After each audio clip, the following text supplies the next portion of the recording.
Assalamualaikum warahmatullahi wabarakatuh. Masih bersama Merapi Flasher tentunya.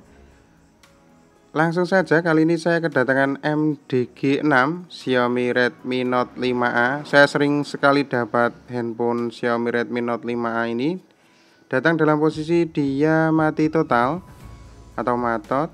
Kita akan langsung fokus saja ya ke handphonenya. Kita akan coba perbaiki step by step kenapa handphone ini bisa mati total. Oke.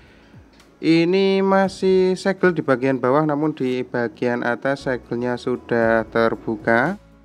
Kita langsung bongkar saja. Untuk tahap pertama kita pastikan dulu apakah terdapat voltase baterainya ya. Masihkah ada voltasenya untuk baterainya? Kita akan cek, karena pertama kita harus tahu dulu apakah baterai ini masih terisi atau tidak. Dengan cara pakai multimeter digital juga bisa, pakai multimeter analog juga bisa dengan skala DC. Kita pastikan probe merah ke VBAT dan probe hitam ke ground. Saya coba ukur di sini, ternyata untuk tegangan baterainya tidak ada. Saya coba letakkan, kita bantu di test point PCB-nya juga terdeteksi tegangan. Saya akan coba suntik pakai power supply. Cara suntiknya seperti biasa, probe merah kita kasihkan kabel merah ya dari power supply atau kabel tegangan plus, dan probe hitam kita kasih ke ground seperti ini. Untuk cara suntiknya mungkin teman-teman sudah paham. Untuk suntik tegangan VBAT jangan terlalu lebih dari 4,2 volt. Saya percepat untuk suntiknya karena kurang lebih membutuhkan waktu sekitar 3-4 menitan. Setelah saya suntik, di sini tegangan menjadi 3,5 volt, yang sebelumnya tidak ada tegangan sama sekali. Sudah kita dapati 3,5 volt.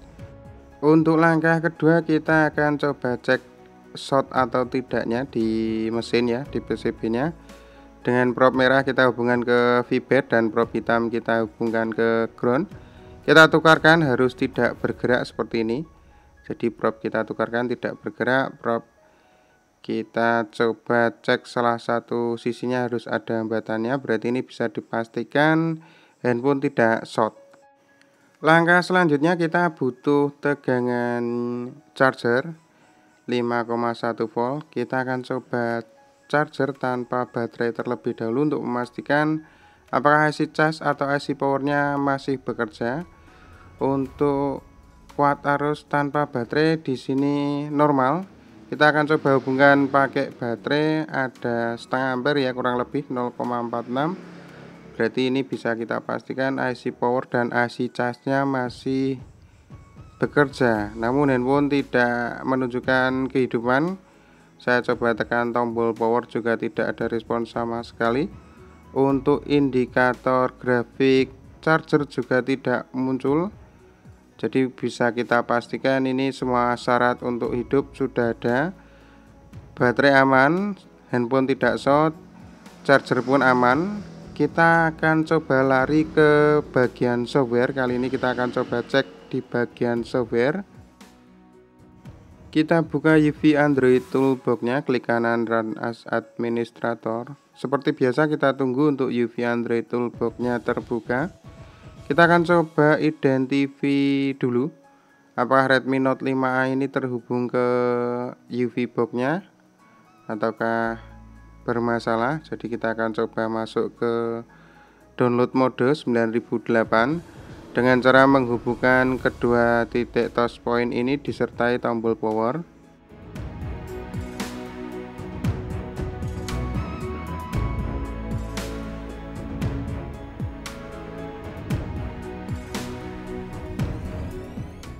Oke, siap, kita hubungkan ke PC. Kita coba tengok di device manager, sudah terdeteksi Qualcomm HS USB key loader 9008. Oke, kita coba pastikan di brand Xiaomi ya, dengan model Redmi Note 5A OLED, platformnya Qualcomm.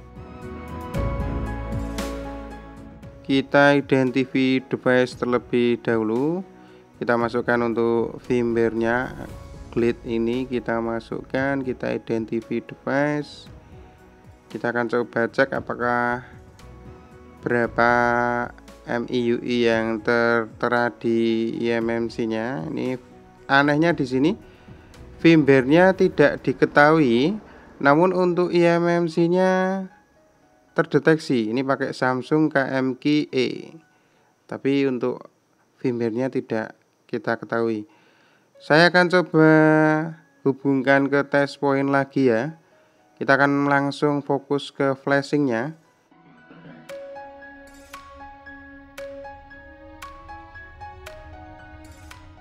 Masuk ke EDL lagi, masuk ke download mode lagi. 9008 sudah terdeteksi. Kali ini kita langsung saja untuk flashing handphonenya. Yang tadi kita identify device terdeteksi eMMC, namun ROM atau firmware-nya tidak kita ketahui. Sedangkan kita flashing pun ini UV-nya hanya hang seperti ini, tidak ada respon. Saya berhentikan juga tidak mau. Saya copot lagi, kita akan coba hubungkan lagi, namun kali ini saya akan mencoba untuk menutup UV-nya karena jadi crash ya, jadi hang.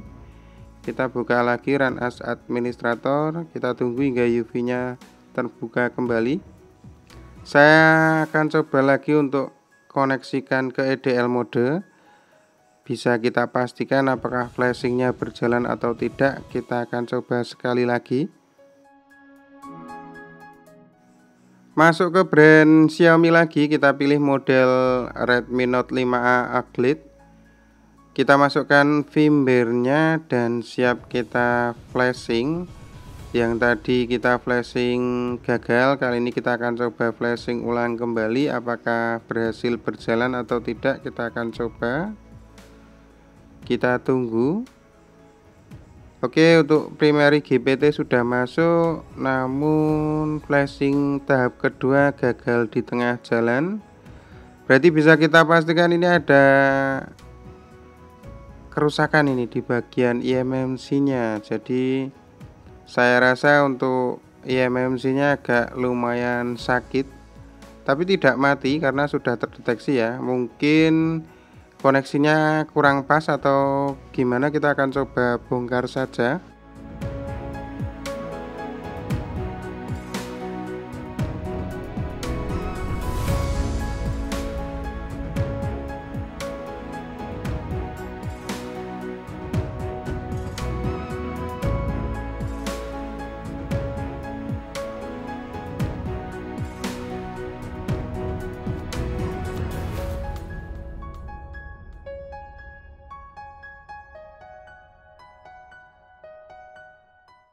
Siap kita angkat. Untuk angin dan heaternya tetap tidak saya rubah, jadi di angin 3 dan heater di 4 lebih sedikit.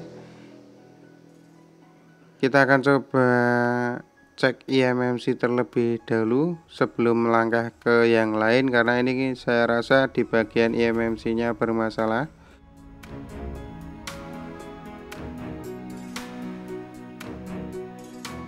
Kita bersihkan sisa-sisa timah di kaki PCB-nya dan setelah ini kita akan coba cetak ulang eMMC-nya.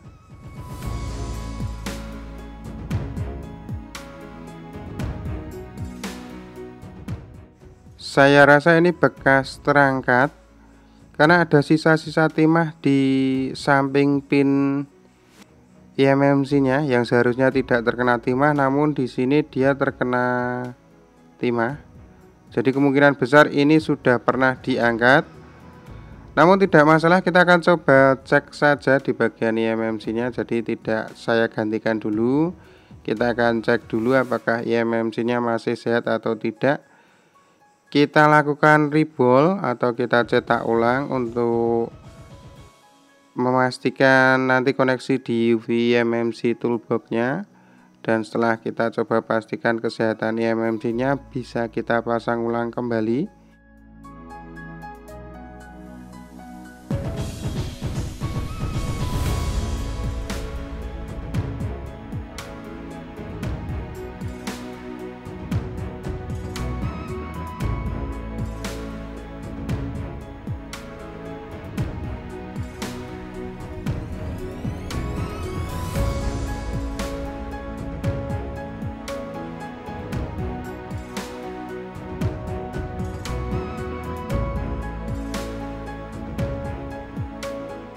Oke, siap, kita cek eMMC-nya ya. Kita akan coba pastikan kesehatan dari eMMC Xiaomi Redmi Note 5A ini.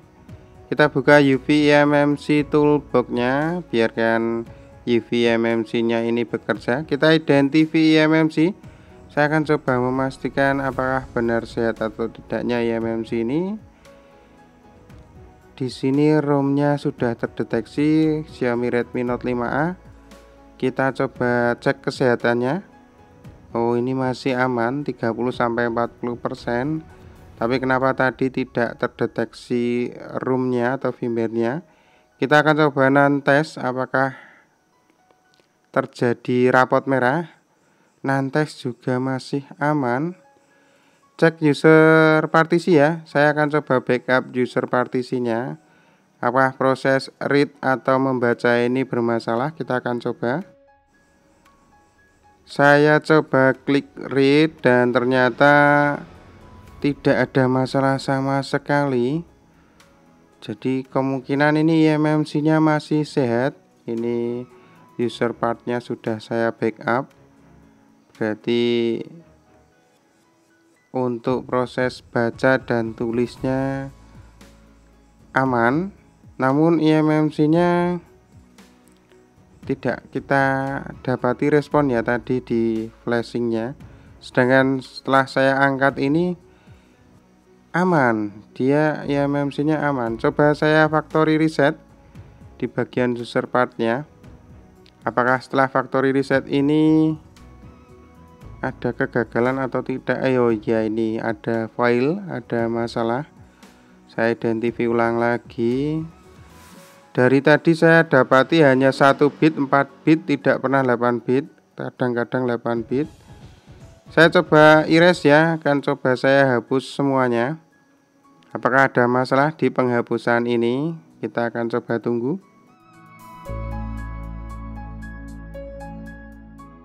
Di penghapusan juga tidak ada masalah.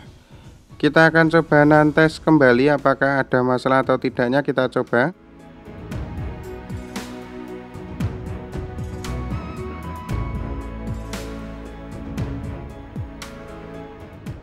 Untuk non-testnya juga tidak ada laporan merah. Namun untuk apa ini ya, kecepatannya hanya satu data yang saya pakai. Dari tadi hanya 1 dan 4 data, 1 bit. Apakah ini yang menjadi penyebab eMMC-nya jadi tidak bisa kita baca dan tulis di proses flashing tadi? Kita akan coba paksa di 8 bit, jadi DAT 0 sampai DAT 7 ini kita pakai. Oh, ternyata memang bisa ini 8 bit. Kesimpulannya kemungkinan besar memang eMMC-nya ini di bagian datanya tidak tersinkron dengan baik ya. Jadi mungkin agak kurang presisi dalam pemasangan. Saya lanjut factory erase. Kita coba bersihkan semua dan setelah ini kita akan pasang. Kita coba bersihkan semuanya dan setelah ini kita pasang. Kita identify ulang. Saya coba pakai auto, jadi ke 8 bit, DAT 0 sampai 7 kita pakai semua. 8 bit masuk, non-test juga tidak ada masalah. Saya cek kesehatannya masih 30-40%, masih layak kita pakai. Kita pastikan kosong untuk eMMC-nya. Kita akan coba flashing menggunakan handphone saja.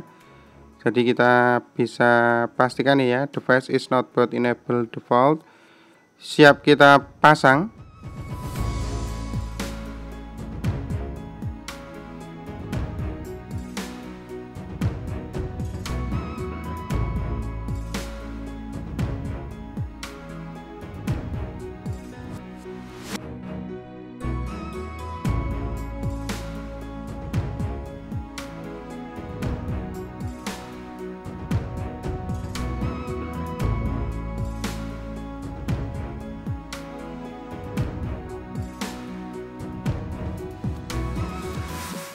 Untuk settingan blowernya saya tekankan tidak pernah saya rubah, jadi tergantung feel teman-teman juga ya. pasti sudah punya feeling sendiri.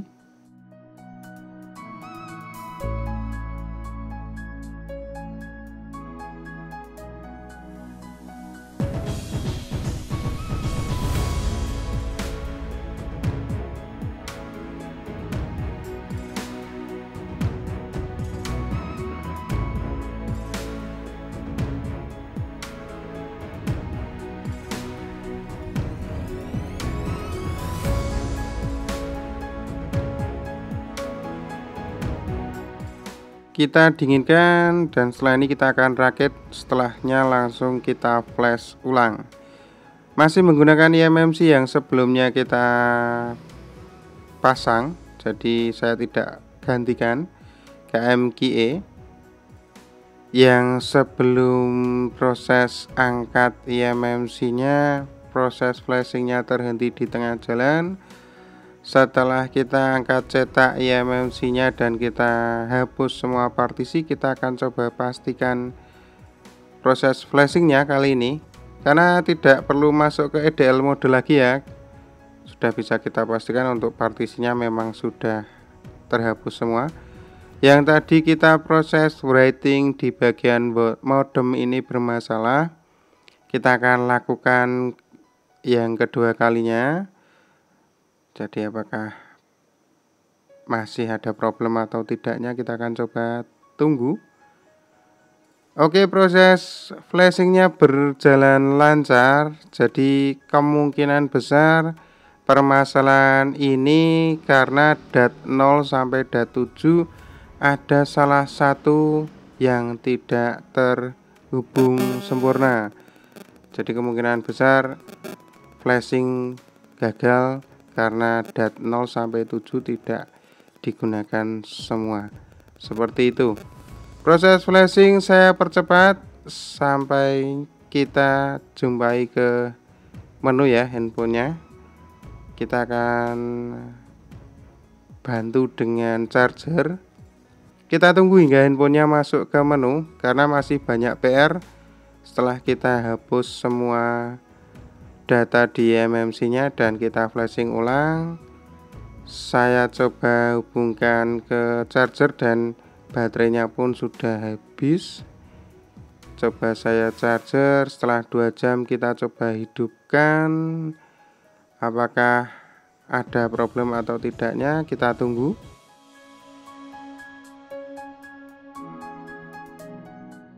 Bisa kita lewati untuk pilihan bahasa dan yang lainnya karena kita masih punya PR di sini untuk pengembalian jaringan atau sinyal dan emailnya. Jadi kita diwajibkan untuk pemulihan jaringannya. Kita tunggu hingga handphone masuk ke menu.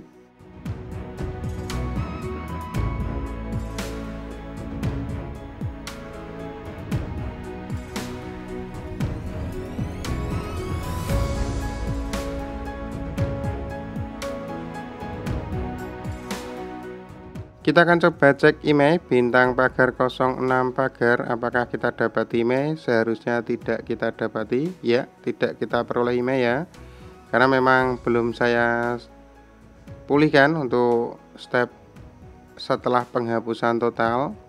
Untuk versi pita basis terisi karena modem sudah kita flash tadi, namun untuk jaringan tidak akan pernah terhubung karena memang email juga belum tersinkron. Kita harus masuk ke opsi pengembang dengan cara mengetuk versi MIUI berulang kali.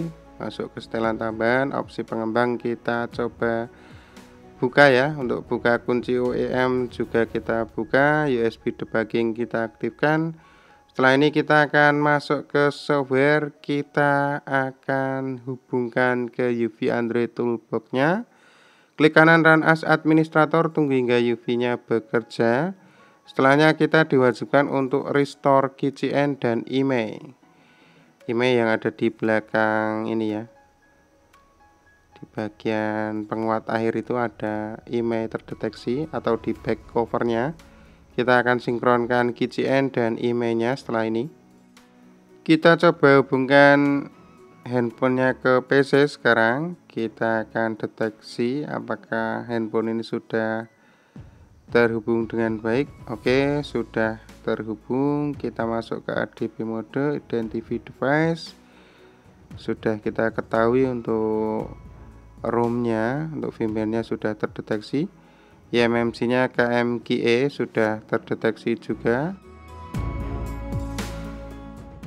Masuk ke tab service, kita tekan OK. Kita masukkan email dan KCN tentunya. Untuk email kita samakan di back cover. Kita klik read terlebih dahulu untuk membuka diag modenya. Jadi kita klik read agar diag port COM-nya aktif, karena untuk diag ini bertujuan agar emailnya terkoneksi dengan baik. Kita masukkan email 1, otomatis email 2 juga terisi. Kita masukkan MEID nya juga, MEID ini kita pastikan, entah untuk apa ini MEID nya, saya juga kurang tahu. Untuk upgrade KCN sudah saya sertakan di deskripsi. Kita masukkan KCN nya, nanti otomatis emailnya juga akan tersinkron. Jadi kita hanya diwajibkan memasukkan KCN dan email setelah kita hapus eMMC-nya seperti itu. Oke, sinkron IFS down, emailnya kita coba read manual lagi untuk memastikan benar-benar sudah tersinkron semuanya, sudah selesai.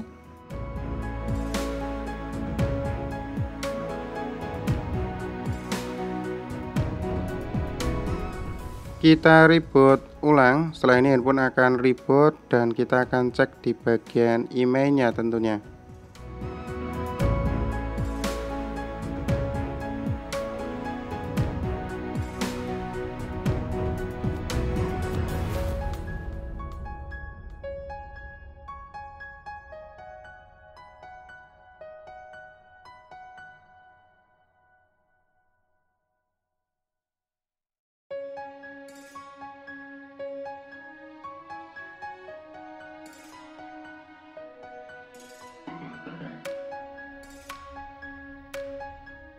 Masuk ke telepon, kita tekan bintang pagar 06 pagar. Pastinya kita sudah dapat email terdeteksi ya, berarti sudah valid, email valid, KCN sudah masuk. Kita akan coba masukkan SIM card. Kali ini kita finishing, kita cek bagian jaringannya, semoga saja tidak ada masalah.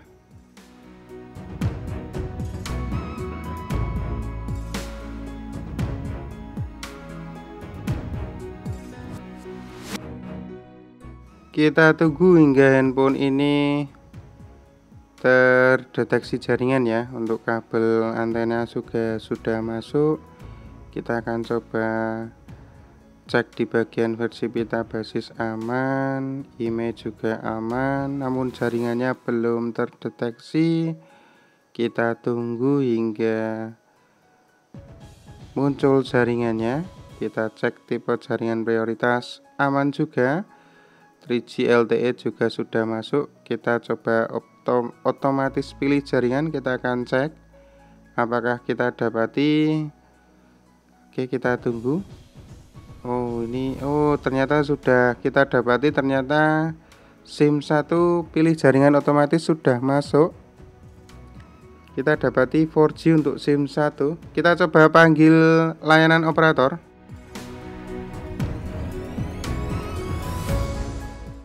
Kita akan coba hubungkan layanan operator 111 ini dari Tri. Kita coba masuk, durasinya juga sudah kita dapati. Oke, alhamdulillah berarti sudah tidak ada masalah. Untuk kesimpulan kali ini berarti ada salah satu masalah di bagian DAT 0 sampai DAT 7 di eMMC nya dan menyebabkan handphone jadi mati total. Semoga tutorial kali ini bermanfaat. Akhir kata dari kami, Merapi Pleasure. Wassalamualaikum warahmatullahi wabarakatuh.